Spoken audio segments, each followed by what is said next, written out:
And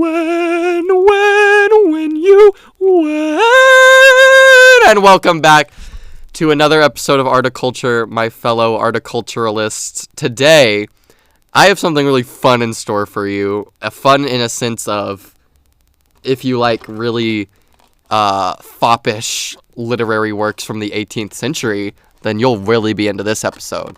And if you're not, you just stay tuned anyway because we're going to have a real fun time here today, all right?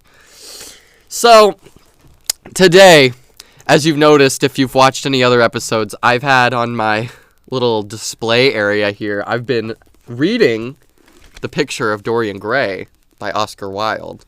And I finished it, and now I'm reading The Talented Mr. Ripley, so I have that displayed here as to know of what I'm currently reading. So I wanted to talk about The Picture of Dorian Gray today, and Oscar Wilde, and all the fun shenanigans that come with it, I suppose.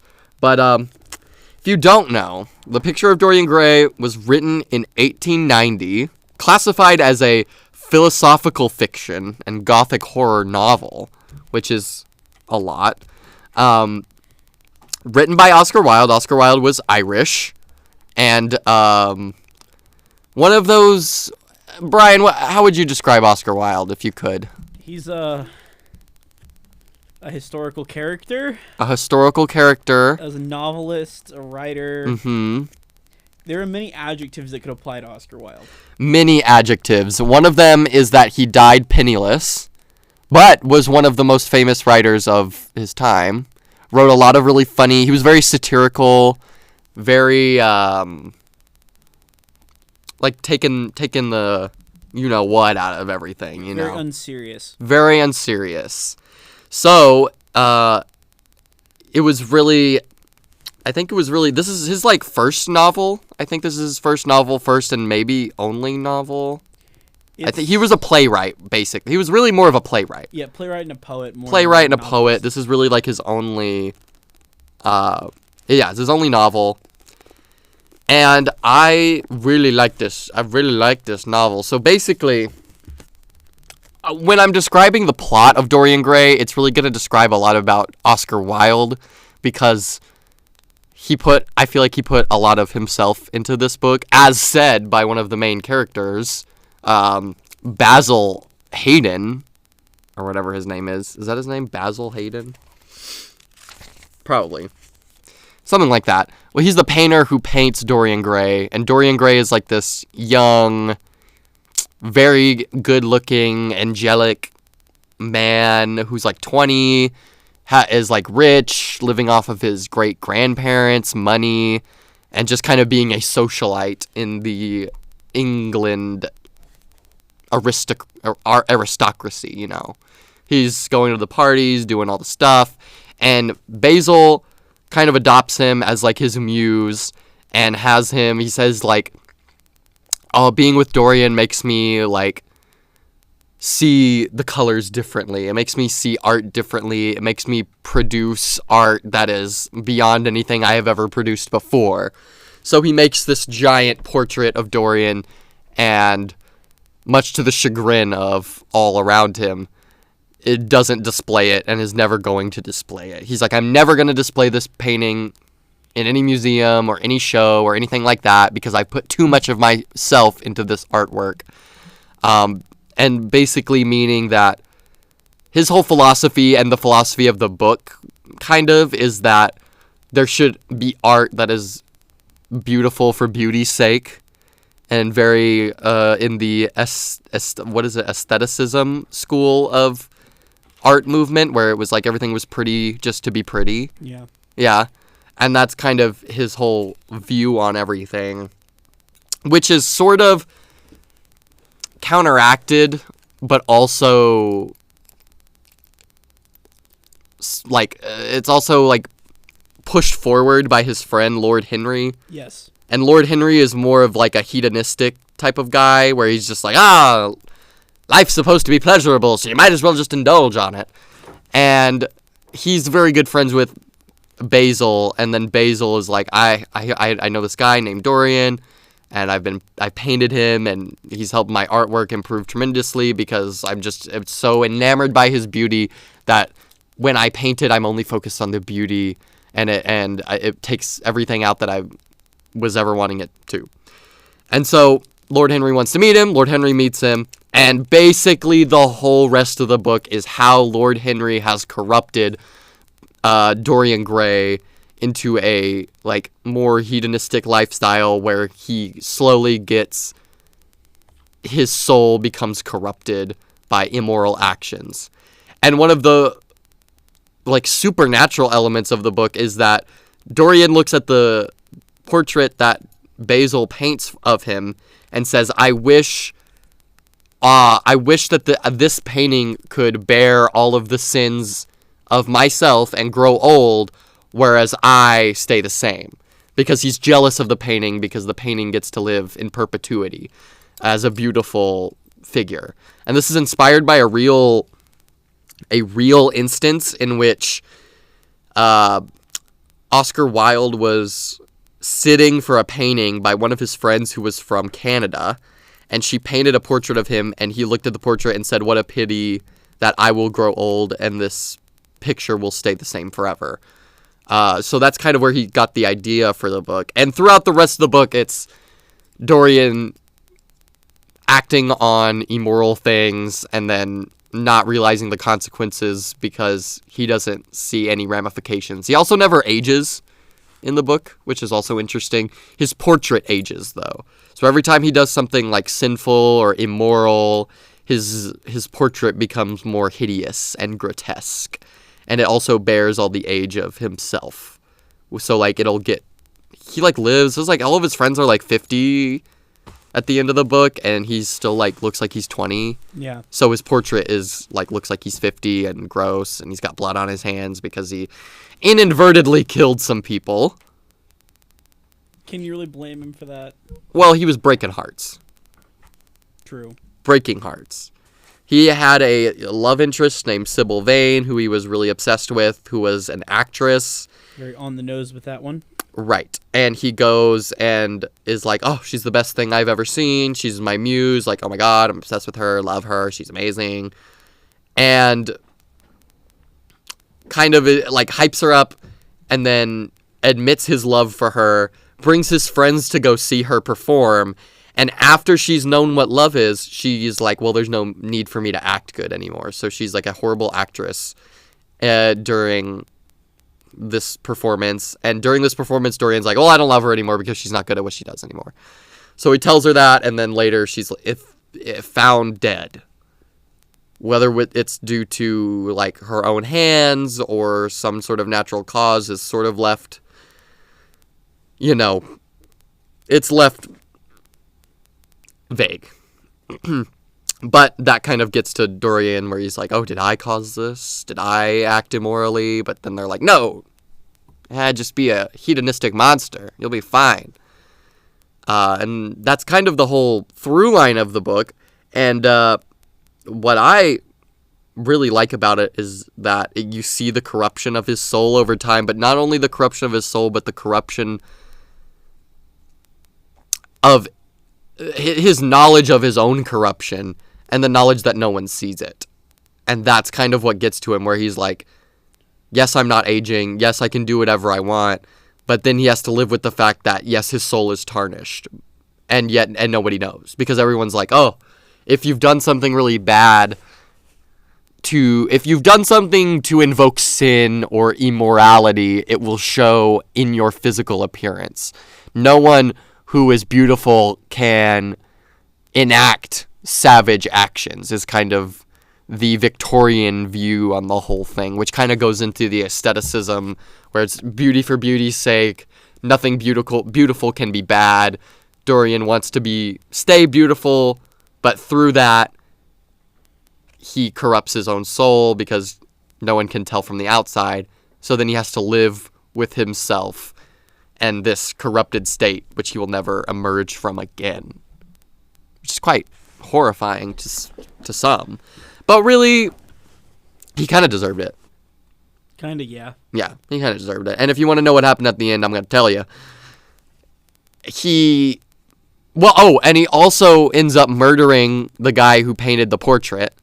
Really for no reason other than the fact that he's like kind of upset at him. Just like because. So he kills him, another body on his hands, and then he calls up an old friend of his who says that he ruined his life because he's the only guy who knows who can do science. And he's like, hey, guy I used to know, you should get rid of this body for me. And he's like, why would I do that? I don't want to do that. No, I'm not getting involved with this. And he's like, well, I have a letter that I will send out to everyone you know that contains really sensitive information that's really will get you tarnished forever. And he goes like, oh. And so he does it. And after he dismembers this body and I think he like burns it to get rid of all the evidence, he ends up taking his life into his own hands, which is another body on Dorian's conscience, let's say, because he made him come in, made him take up all this horrible things that he did, and so it kind of is one of the other inadvertent. I think he only kills like one person, actually. He only kills Basil, but he is the cause of other deaths. And throughout the book, there's also this underlying story of that all of his friends are like, I hear everyone talk bad about you now. Like, everyone's doing, like, whispers about how some guy got to know you for a few days or, like, for, like, a week or month or whatever, and then ended up, like, going crazy or kind of becoming a societal pariah due to his corruption. So he's not only corrupting himself, he's corrupting other people. He's like a virus that's spreading this sin across Victorian England, which is really cool. Could be a metaphor for so many things. Could be a metaphor for a lot of different things. But in this book, I really do think it's George. I don't know who's George. Oscar Wilde says that all three of the main characters of Basil, Henry, and Dorian are a part of him, and that Basil is who he sees himself to be, Lord Henry is who the public sees him to be, and Dorian is who he wishes he could be. Which is a little odd. It's interesting. It's very interesting, and I don't know if that's just from the beauty part of it, or if it's from the never aging part of it, or something like that. I'm not entirely sure, but it's really what's interesting about Dorian Gray, more out of the realm of its own plot, which is fairly interesting and a great read, I would say, is the whole meta commentary surrounding it, where originally it was published in 1890. It was then revised, made longer, and words were removed from it when it was republished in 1891, so that it would be a lot less risque. It was originally a lot more risque, and it's not really crazy to us now, but to the people who were reading it at the time, it was. For 1890s Victorian England, it was a lot. Yeah. It was a lot. It was. They said that it was like not no healthy woman could read this book because it was so degenerate and disgusting and immoral. A number of things in this novel would be right. Exceptionally scandalous. Right. And he goes to an opium den. Yeah. He goes to an opium den, and he sees one of his like friends there, and it puts him off to the whole thing, so he just ends up leaving the opium den because he's like, I didn't want to be recognized here. Which is really like... Is that the one thing he does in the whole novel that Nancy Reagan would approve of? Yes. Okay. Well, he also encounters Sybil Vane's brother outside of the opium den, and Sybil Vane's brother said that if Dorian did anything to hurt her, he would kill him. And so he sees him. Oh, this is the other death. This is the other death he causes. He sees him and runs away from, or he convinces him that he's not the guy who killed his sister, because he's like, look at me, I'm young and beautiful. I could never kill anybody. And he was like, yes, that makes sense. Obviously. Lets him go, obviously. And then later, he's like hunting with like his friends, and someone is going to shoot a rabbit, and then he tells them not to shoot the rabbit. They shoot it anyway. They end up shooting a guy who was in a bush. And the guy who was in the bush was Sybil Vane's brother. Ooh. So he ends up killing him too, kind of.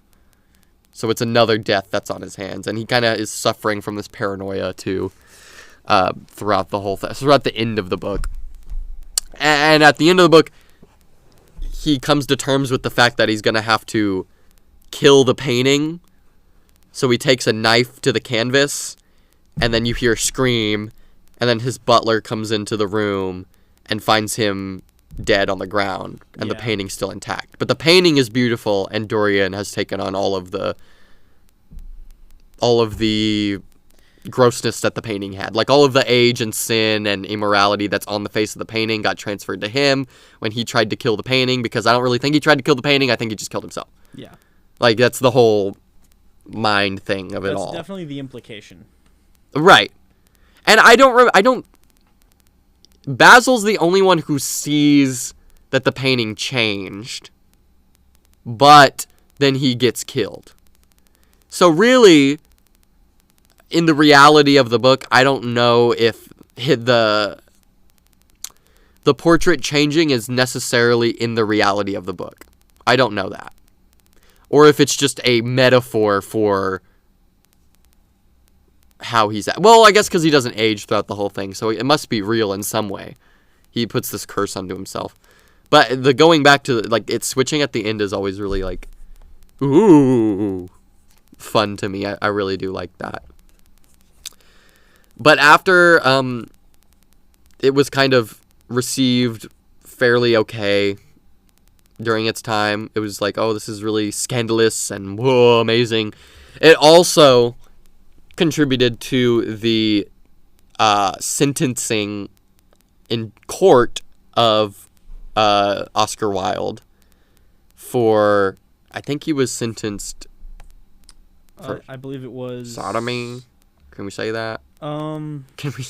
Well, the technical charge is like, what is it? It was like conduct unbecoming or something like that. Yeah, it was something that was, let's see. He ends up getting 2 years of hard labor for it, which was the maximum sentencing. Yes.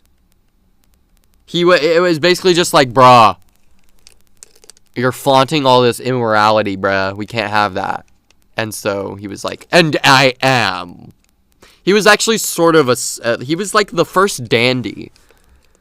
The first modern interpretation of a gay person was Oscar Wilde.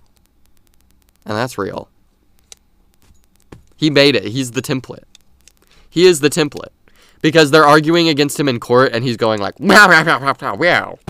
Nah, you're stupid. He like comes at them with like a clever witticism or something. And that did not help his case in the trial. It actually made it worse. So he was sentenced, and I think he like stopped being in England for a long time.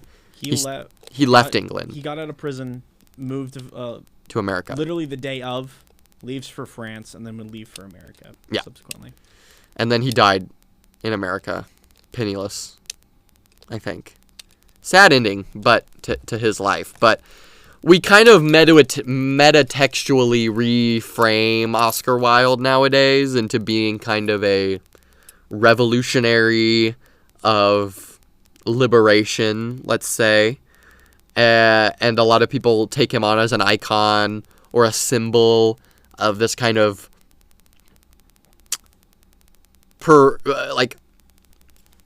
counterculture movement. He's kind of the face of a counterculture movement because he's saying things in a smart way that are things that a lot of people don't technically agree with or like.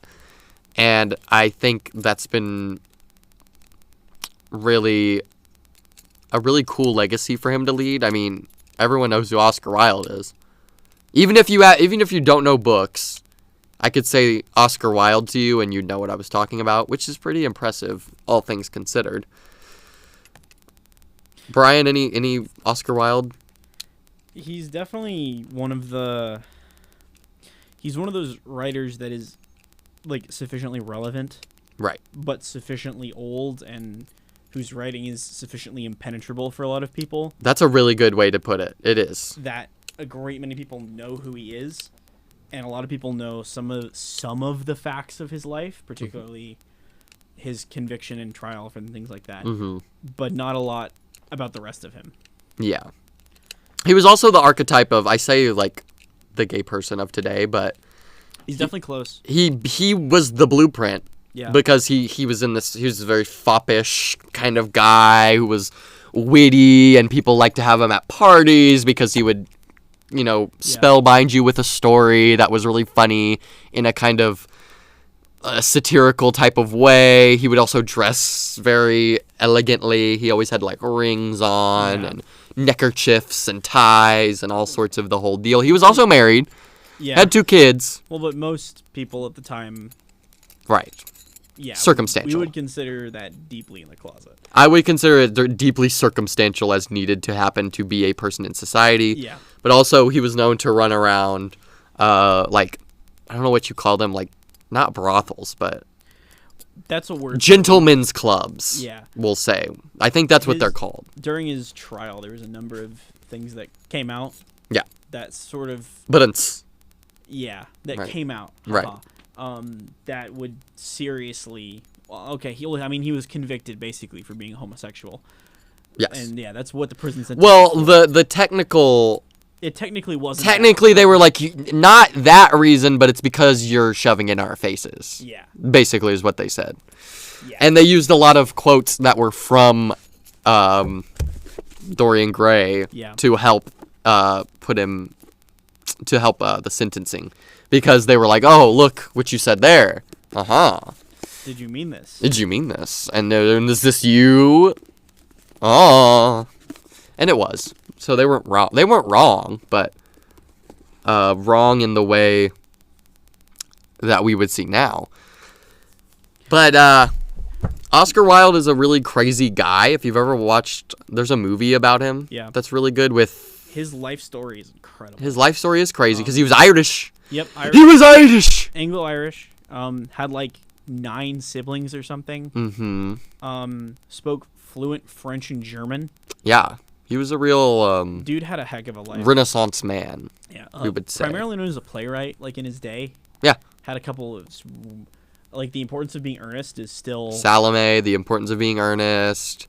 My high school almost did The Importance of Being Earnest. Yeah, it's like a real big... Yeah, it's huge. He was a real, like, comedy, but not comedy in the sense of, like, folly. It was comedy in the sense of, like... Like, not a tragedy. Not a tragedy. We're taking the you-know-what out of the government or of society or commentary on society, all of those things, but in, like, witticisms. He was kind of... that was what the term... that I think we get. I don't know if we get it from him, but it was definitely popularized by people like him. Was wit. He had a wit about him, is what people would say. A large volume of his publishings are basically like, I'm gonna use the word stanza. It's not necessarily what they are. They're like 2 stanza sayings, basically. Yes. It's just like things that he would put in a magazine. He'd like buy like half a page of a magazine for like 2 stanzas of stuff. Yeah, because it was like really clever and funny and... Well, and also this is like when print media is like hitting its it's like starting to peak. Yeah, everyone's buying the magazines. Enough people can read. Yeah, Printing that's it. Is sufficiently advanced where you can like print anything. You can just print stuff. Yeah. Especially if you're Wilde, who the picture of Dorian Gray was actually first printed in chapters in a magazine. Yeah, it was kind of like a serial. Yeah. If we are to bring up George Lucas again. Oh, but let's not. We can do a connection there. But yes, exactly. Like it was chapter by chapter. You'd go to the newspaper, and you'd find out another part of this tale. And I feel like there's a reason he never did another novel, and I think it's because he just liked to do plays, but also because of the hell that he went through to get this published. Yeah. In the first place was probably not the funnest thing to go through, so well, I understand why he didn't stick to that. And theater for a long time had kind of been a little more lenient. Yeah, accepting of certain things. Well, yeah. pretty much everything. You could do way more because it wasn't as subject to scrutiny because unless you were there, you didn't see it. Yes. You know, this is before we have things like. This is before we even have things like written reviews of plays in a lot of newspapers. Right. Like, to see the theater, you had to be there. You had to be there, and you couldn't really, like... You could write about it, but who's gonna believe you? Like... Exactly. There wasn't any, like, oh, we have to go change this now because obviously it has this in it. They're like, no, it was they funny, you laughed. Most of the stuff that was probably a little more risque, people either laughed at or it went over their heads. Yeah. Also because the theater was more of a, like... At that point, it was more of like, oh, we're going to go see the witticisms at the theater. It was both high art and lowbrow. Also, like, one of the lowest common denominators that literally anyone could go see. Exactly. So it's like anyone could go see it, but also the people who knew. Yeah. And they were very, like, snobbish about it. That's kind of like the meta text of Shakespeare, right? It's things that are entertaining enough where Bill from Coventry can go see it. Mm-hmm. And laugh at it, mm-hmm. And also if you have like a higher understanding, you will also get something out of it. Like the Duchess season goes, oh, I know. Oh, isn't that fascinating? Oh, like very, very that. Yeah. So and going back to the kind of hedonistic aesthetic vibe, this was definitely. Let's get this straight. This was definitely his ideology for a long time. I don't know if it was his ideology forever. I don't know when he died, if he was still he into... He died completely broke. Right. In France. Right. So I don't know if he was... like, on his deathbed, baptized as a Catholic. Okay. Yeah. To be fair, his relationship with religion was very strange. But my understanding was that prison changed Oscar Wilde very deeply. Mm. And there was Oscar Wilde before he went to prison, and there was Oscar Wilde after he went to prison. And they're the same person, but they're a same person who has very deep scars from being in prison. Right. And from living like that. And I think that was probably for the greater good. I think it definitely would... trying to put myself in that perspective, mm-hmm. it's very difficult. But if you can kind of manage it, I think it gives you a sense of perspective that I don't think he had. Yeah, when going back and like reading things about him and watching documentaries, I've watched a few. I've also watched a movie based on him that was really good. If you want to watch it, it's really good. I think it's just called Oscar Wilde. Yeah, it's good. He kind of was like not. I don't know if I would want to be his friend. Like he was kind of just like a mean, snobbish aristocrat that just didn't do anything and was like criticizing everything around him, even though he didn't do anything. I would love to go to a party where he is at. Yes. And then never speak to him again. Exactly. And you get that a lot in this book. Like in this book, that's every character. And so I think he was aware of it. He was aware of how he came off to people. But he thought that was just how he was like, well, pleasure exists in the world and I will capitalize on it because that's the life I'm going to live because we all die. Like that's kind of what his argument was. And I really think we probably wouldn't have gotten along, or if we lived in the modern celebrity culture of today, I don't think he would be viewed as favorably, let's say. Yeah. If he acted the same exact way. No. Because he was kind of just He was very, very abrasive. Abrasive, very aristocratic. Oh, God. Definitely sort of gave off that, like, English, highborn, yeah. I'm better than you for existing. But also was, like, commentating on how bad that was. Yes. And hated all the other snobs.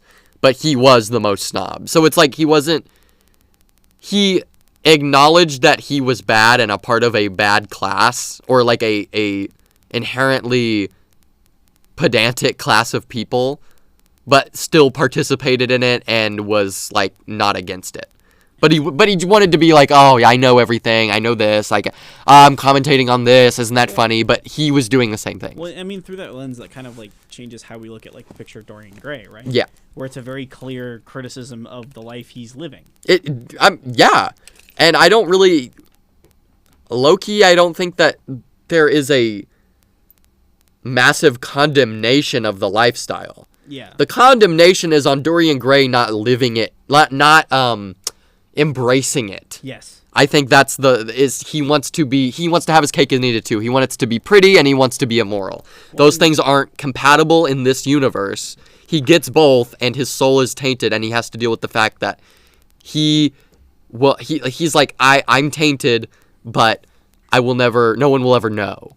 No one will ever believe me that I am. And Wilde was essentially criticized for kind of exactly what you just described in America. Right.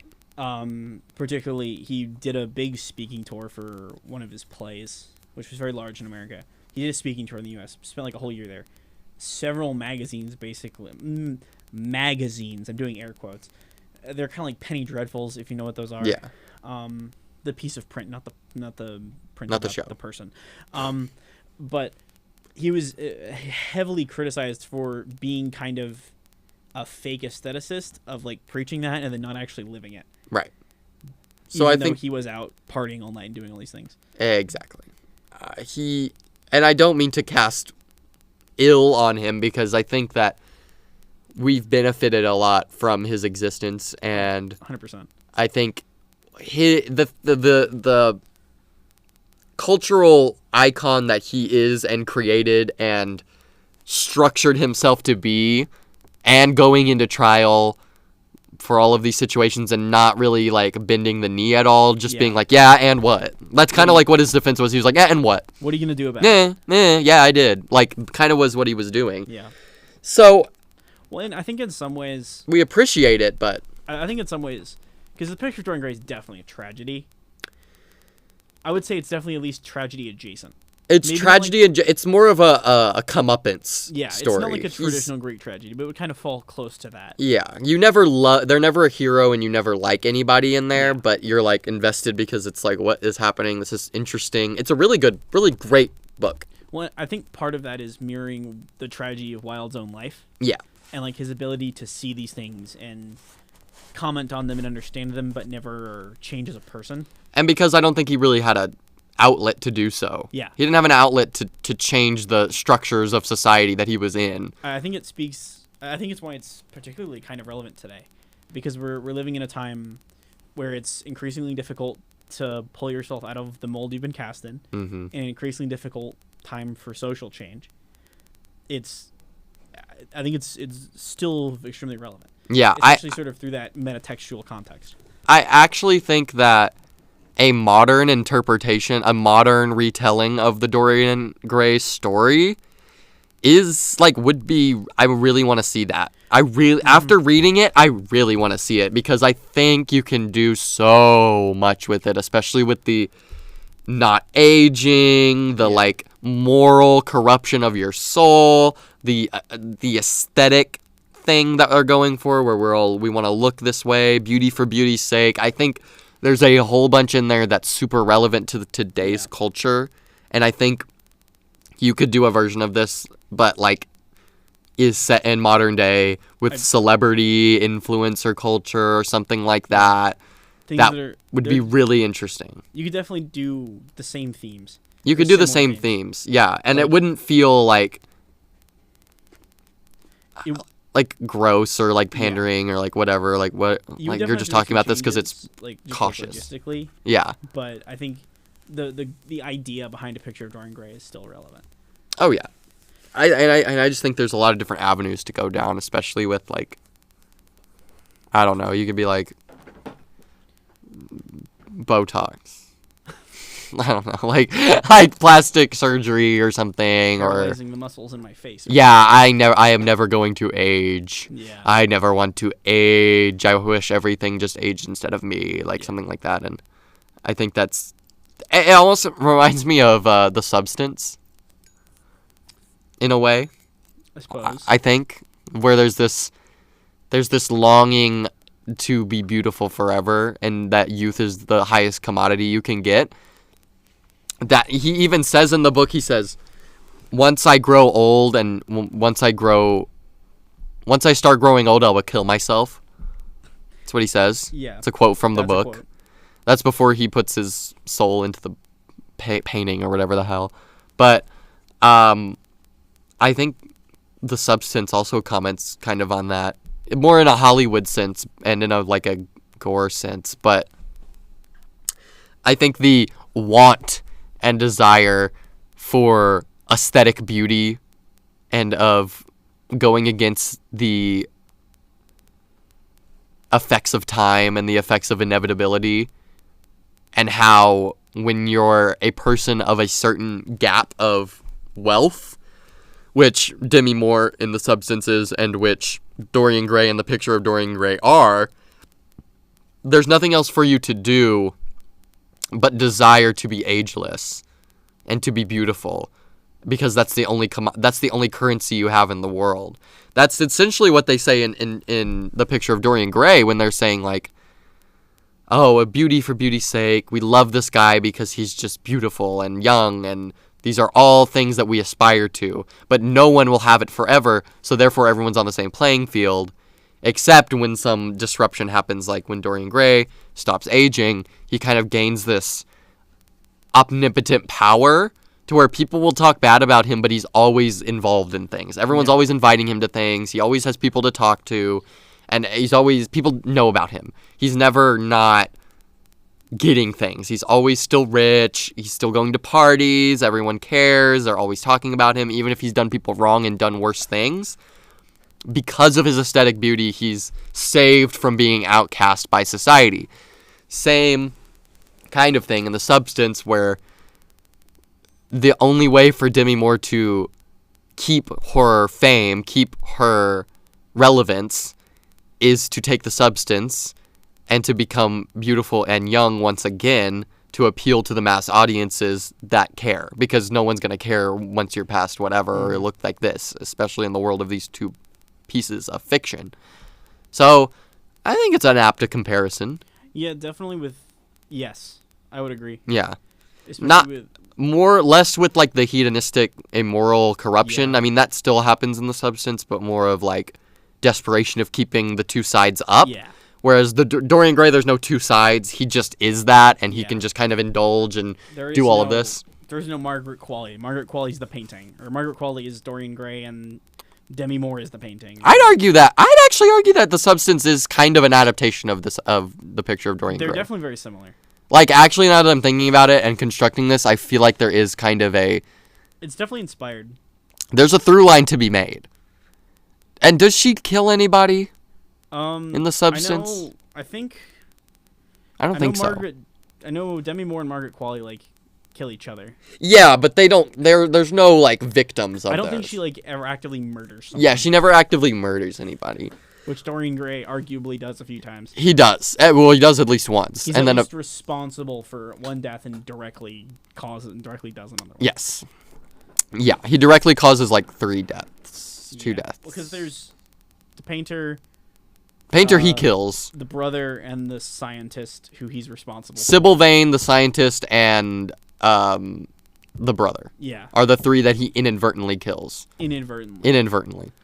And then he kills the painter by himself. So definitely there's more of a corruption of soul because of what you do and why, and not reflecting it in how you look situation in Dorian Gray. There's definitely a split there, but with the age and age as commerce and age and beauty as the thing that you want the most, but will never be long lasting and will always be fleeting. Well, both of them kind of have like the true beauty is like inside of you type thing going on. Yeah. At least in a modern they're context, the Substance definitely has that going on. Yes. And they both still acknowledge that, like, people want that. People want the beauty forever. And other people will pay and be around it and be enamored by it, even though they don't have it themselves. And that's kind of the draw of these, like, figures in their worlds. But yeah. I do just want to note, Oscar Wilde was officially pardoned in 2017. A whole, 120 years after his sentence was up. He was pardoned under the Alan Turing laws, or the second batch of them, really. There was the first one in the 60s that decriminalized that kind of thing. Yeah. And then in 2017, they went back and officially pardoned 50,000 people And some he was of which one of didn't them. matter, some of which did matter. Yeah. But at least in Britain they did that. We didn't do that here in the USA, but in the UK they did pardon people like Oscar Wilde. And he's also been very well remembered. He's definitely benefited from hindsight. Yeah, 100%. He's definitely benefited from he has his situation of his life and how it played out. He has like a plaque next to Geoffrey Chaucer. Yeah. In like a cathedral in England. Yeah. He's got statues everywhere. Yeah, it's crazy. And there's like bookshops named after him. There's memorials everywhere. Like you will find his name mentioned. People who are idolizers of such a man. He's benefited from, I guess he's dead, but power of hindsight and the power of the future happening. I think he was definitely before his time. Very much so. He would have been right at home in the 60s and 70s. 100%. He would have been like... There's like 2 times Oscar Wilde could have lived, and it was Victorian in the 70s. Yeah, and I think he would have gone immense. He would have gone worldwide. He would have gone crazy in the 70s. In the 70s, yeah, of just being like the rise of like people being like in the 1800s. There was definitely sort of an influencer culture where you would invite these people just to have them at your dinner parties. Yeah. But now that it's like superstar culture, he would have definitely been. This is going to be a really weird comparison. Go for it. But I would almost compare him to someone kind of like the character that is definitely not Hunter S. Thompson in Fear and Loathing in Las Vegas. Not in the same way that their motivations, but it's almost like kind of being that kind of person in real life. Yeah. And the person Hunter S. Thompson actually was in real life, they're not like directly comparable, but they're sort of like echoes. Yeah. Right? It's often said history doesn't repeat itself, but it usually rhymes. Yes. Well, it's like poetry. Exactly. Time's a flat circle. Time is a flat circle. Also very similar to, I want to read this guy's book. What's his the Black Swans. Oh, it could be like 15 people, dude. No. It's oh god. Is it the guy who wrote Black Swan? No. It's While you're looking that up, every single black swan in Australia is personal property of the King of England. Why? It's a great question. But they're all owned by the King of England. Until recently, the Queen of England. The king? Oh, do we have a king now? Yeah, we have Truman Capote. Truman Capote. Very similar, very Oscar Wilde-esque, I would say. Oh yeah. He wrote In Cold Blood, Breakfast at Tiffany's. Breakfast at Tiffany's. Okay, yeah. Yeah, Very so he similar. wrote these kind of gossip books and crime and very violent books he wrote. But he was definitely very more like in this flamboyant, foppish, sarcastic and witty kind of writer personality that was in the upper echelons of society at the time, in the like early 1900s or mid 1900s. Yeah, he's like 50s, 60s. Yeah. Notably was friends with Harper Lee, who wrote To Kill a Mockingbird. And Go Set a Watchman. True. Which I've never read. Well, but a lot of people probably read To Kill a Mockingbird in high school. Yes, yeah. You probably did. Yes. If you didn't read that, you probably read The Catcher in the Rye. No. She didn't write that. She didn't, but that's another one you probably read in high school. Oh. Harper Lee did not write The Catcher in the Rye. She only wrote To Kill a Mockingbird. And Go Set a Watchman. Mockingbird like nothing else. And Go Set a Watchman. Yeah. Which was... Dude, shout out Southern Gothic literature. Kind of want to get into that soon. Southern Gothic's so good. Actually, wait. Yeah, I wanna read In Cold Blood. Hold on. Let me remember what this one's called. Wow, riveting content right now. Look, man. Dead air. I gotta remember what it's called. Sheesh. I believe it's... Sheesh. Yeah, wait, it might be Child of God. We did a whole thing on Southern Gothic in my high school. We did a little bit again in my English courses here. One of my favorites is I believe it's Child of God. It's a guy who is not religious at all, like not at all, covered in tattoos, had lived a very The writer or the character in this book? The character in the book. Okay. His car breaks down in the middle of nowhere, and a preacher helps him move his car, and he lives with the preacher for like a week, and eventually he's like, this dude's really nice. I need to like fix my life. So he fixes his life a little bit, and he marries the preacher's daughter, who turns out to be kind of crazy. And he's like, okay, I got to do something to appease her. So he gets a giant tattoo of Jesus on his back. Whoa. And that like just makes her more angry, and she like kicks him out of the house. And then he like drives his car off a bridge, I think. Oh my God. Oh God. Okay. Well, Diva. Hey, you did it to yourself. Debatably, yes. Debatably. Well, I think that's going to do it for us today. Honestly, yeah. I could talk about Southern Gothic for like years. Yeah. Raisin in the Sun. Oh, that's a good one. We might pick up in a future episode. We'll pick up on some Southern Gothic because I do also like that a lot. But yeah, Oscar Wilde. Rest in peace, King. R.I.P. You sniveling, conniving fop you. And if you've learned anything from today, it is that do what you want. I have a question for you. Is Oscar Wilde like inverse Alan Turing? I mean, if you know about Alan Turing. Yeah, I do. I mean, yeah, I guess. In the sense, like, do you mean like the literature version of Alan Turing? He's the math, and then, oh my God! Yeah. Wait, fan fiction.